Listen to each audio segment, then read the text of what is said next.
Bonjour à tous et bienvenue au nouveau point 2 de la salle des marchés. Alors des marchés principalement européens qui ont ouvert en baisse, mais on voit aussi même sur le Japon, le graphique ici, qui ont ouvert en baisse ce matin dans un contexte d'incertitude concernant l'évolution des politiques monétaires des principales banques centrales. Il faut savoir, vous savez, la semaine dernière, il y a la Banque centrale européenne qui a laissé son taux inchangé. Mais par contre, on n'a pas annoncé de nouvel assouplissement de sa politique monétaire.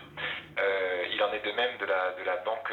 Nous sommes bien dans une banque coopérative dont les fonds proviennent des sociétaires. Et donc nous utilisons les fonds de nos sociétaires pour les reprêter à d'autres sociétaires. C'est la logique.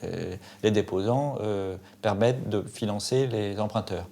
Il n'empêche que nous ne sommes pas en dehors des marchés. Déjà, nos clients ne sont pas uniquement attachés au crédit coopératif, ils s'intéressent aussi au monde extérieur, ce qui est normal, donc il faut qu'on soit au courant. Et d'autre part, nous sommes aussi dans le marché avec les autres banques, avec d'autres intervenants, donc on ne peut pas ne pas s'intéresser à ce qui se passe. Et c'est une règle de prudence de tout financier, de ne pas avoir tous ses œufs dans le même panier, donc il faut toujours voir ce qui se passe ailleurs. Il n'empêche que c'est pas parce qu'on regarde les marchés qu'on va sur les marchés. On en comprend le fonctionnement et on en comprend les évolutions. Et donc, nos évolutions doivent être aussi liées. On ne peut pas être totalement déconnecté des marchés, c'est clair.